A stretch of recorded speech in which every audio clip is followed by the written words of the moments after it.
Uh, no, I'm very happy to be here today to talk with you about an area that I work in and am very passionate about, and it's in regard to educating tomorrow's leaders through the lens of agricultural education and school-based ag education in Nebraska, which is part of what we call career and technical education.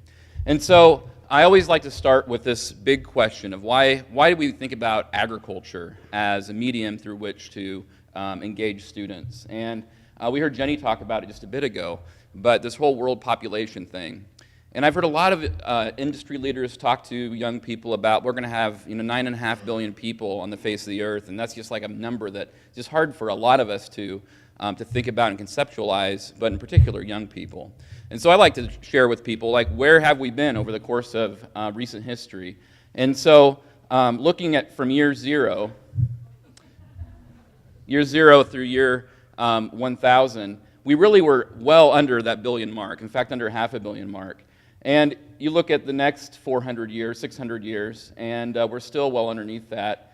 And again, look at 200 years more, and still haven't quite reached that mark.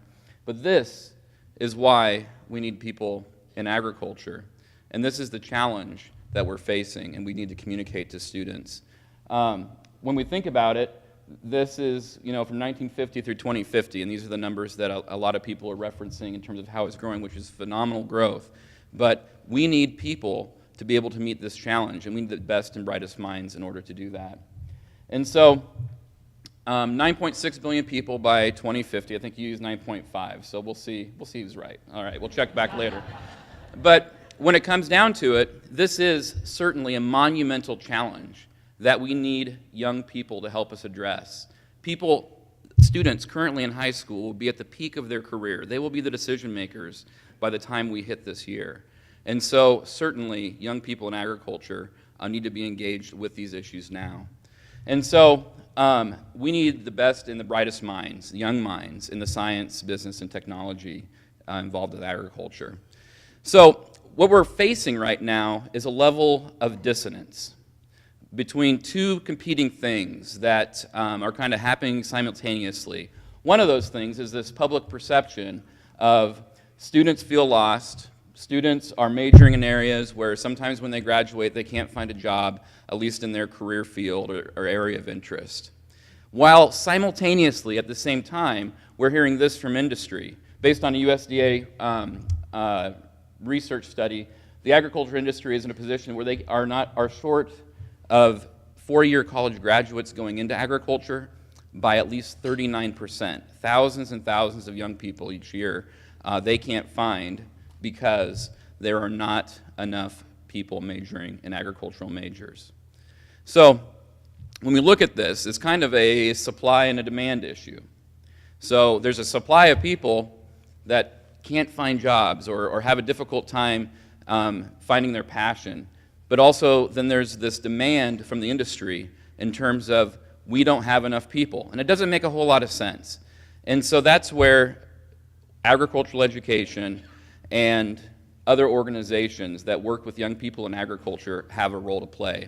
And so I like to think of this funnel that kind of transforms students, where we think about young people being the supply and the demand of the industry, and school-based ag education helps students to identify agricultural careers, get them exposed and engaged in agricultural careers, which we hope and we've seen help students to determine a passion so we can help prepare them for those careers, and then also a purpose. And for too many students today, that purpose isn't always there. So what's this all mean? Well, for the state of Nebraska, it means a lot. And I know we have a new governor, and I just can't beat this quote from Governor Heineman. And we've been hearing this for the last decade. But it's about the influence and the impact and the importance of agriculture in the state of Nebraska. And we cannot ignore this. And if we don't have the supply of people in Nebraska, what does that mean for the future of this industry in Nebraska? I stole this next slide from Dr. Weldon's slide, the former dean at the Nebraska College of Technical Agriculture. And he would, as he spoke with people, talk to people about, gosh, what's happening in rural Nebraska? And so this looks at, from 2000 to 2010, between the two census, to look at what's the population change on a per county basis. And there's a lot of red up there, far more than what we'd want to see. And so when thinking about agriculture as the economic driver of the state of Nebraska, and what happens when people leave rural Nebraska where the production is taking place and a lot of the processing and the things that support agriculture, this is certainly a concern. So when we think about what I work in school-based agricultural education, typically 9-12 grades, where high school agriculture teachers are engaging students, this is their purpose. This is what they do. And the points of this purpose statement that I'd pick out and emphasize to you are: we prepare students for successful careers and the ability to make informed choices when it comes to agricultural-related topics, something that every student, as a consumer or as someone who's invested in their career, needs to know. And this is where agricultural education has its emphasis within schools. And so this is a graphic of all the schools in the state of Nebraska that had ag education programs as of 2010. And this is what's happened over the course of the last 7 years in the state of Nebraska. Schools right and left, east and west, north and south, except for this little part over there where there's not many towns, across the state of Nebraska have added agricultural education, FFA chapters, to schools across the state of Nebraska, which means they're hiring a teacher, they're adding faculty, and they're getting engaged within their communities. And so it's a little bit of a shift from what some people think might be happening across the state in terms of what happens with agricultural education within schools across the state of Nebraska. We heard during the introduction, thanks Gage, there are 184 schools that offer it today, which is an all-time high. The previous record was back in 1950 with 155 schools, I believe. And so, in fact, I think that graph's next. So this from 1917, with the adoption of the Smith-Hughes Act, we are celebrating our centennial year of ag education across the country. These are some of the high points of what's happened across the state in regard to schools offering this program to students. So when we look at this proportionally, today there are 267 high school buildings in the state of Nebraska, and this is the impact or the reach that agricultural education has across the state in terms of the percentage of those schools that offer it. And finally, as well, it's hard to not talk about, well, who does agricultural education, or what careers does agricultural education help prepare students for? A lot of people think, well, gosh, there's fewer farmers today than ever. 2% of our population are farmers. There are a lot more jobs in agriculture than that. In fact, when you add it all up together, over 300 occupations exist within the agriculture, food, and natural resources systems, and we can categorize them this way. At the center point of this all is the farmer and the rancher. But when we think about agriculture and its primary method as a food production system, you can think of things moving through the system from left to right. You have the Earth's natural resources that we start with on the left, and eventually we have consumers on the right, and this pinch point, a good pinch point, is the farmers and ranchers across the country. But where are the jobs? Well, there are those jobs in agriculture that support the work of those farmers and ranchers. And then there's those jobs that take what the farmers and ranchers produce to the consumer through processing and distribution and all the different things that takes place there. And so when it comes down to it, these are where the jobs are at in agriculture. Not to say that we don't prepare future farmers anymore, but we do understand and recognize that for most of our students, jobs are a little different than what we might have be thinking of with agricultural education and FFA so many years ago. So, thinking about this differently, like how do we work with students? How do we get students engaged in those careers, knowing there's so many out there, and the perception sometimes is against us in terms of what agriculture is and what farming and the industry might offer for students. We think of 4 different domains and 4 different ways that we move students through a series of experiences, where they start with awareness on the left and they end with being successful in their careers on the right. But it's not quite so simple as, okay, you're gonna be aware of some things and explore, and then we'll prepare you, and then you'll find success. It's really much more complex than that in terms of what our teachers do with our students. And so, so what this tends to be is more of a cyclic nature, where there's some awareness, we do some exploration, oh gosh, I don't like that, a veterinarian is not like every high school student wants to be a vet at some point, or at least some point in their career. Gosh, my daughter wanted to be a vet, by the way, and after she was afraid to take a tick off our dog, I said, maybe that's not the career for you. And so let's go back to some awareness things. What else is out there? And eventually, then we can cycle up to this preparation and exploration level, and eventually we hope to get students to that success level, understanding for each of us involved in any profession that we do have to go back for more preparation and professional development. Agricultural education is not the only group of people that do this. There are a lot of people that make this process successful for students in a lot of different ways across the state of Nebraska and beyond.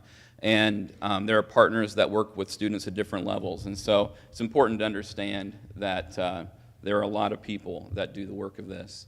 At the Nebraska Department of Education, we think of careers in a model that we call the Nebraska Career Education Model. And there's a lot going on here, but around the center point of that, you see like 6 different pieces of the pie.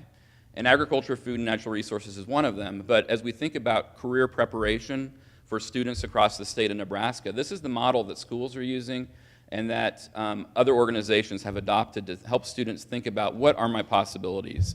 How can I think broadly around areas that I may be most interested in? And so, of course, we value and we indicate here the value of the academic core of content for students, and also have this focus around college and career readiness in our schools. But within agriculture, food, and natural resources, these are the areas, or these are the broad categories that have the jobs that students will have opportunities to go in. And so this is how our curriculum is structured across the state of Nebraska within these categories, and there are about 40 different courses within all 7 of those red bullet-pointed pieces there. But ultimately, there's a lot going on here, but when it comes to the state of Nebraska, with 1 in 3, or sometimes people say 1 in 4 jobs related to the industry, that top green piece is very important, critical to our state's future. So the last part that I'd like to just share with you is how we work with students in our classes and what seems to be a really effective method for that. There are 3 different components or 3 different strategies that we work with students, and that's within the classroom, where they are taking courses with a local teacher, they're getting technical knowledge, they're doing technical skills, and focused on that learning.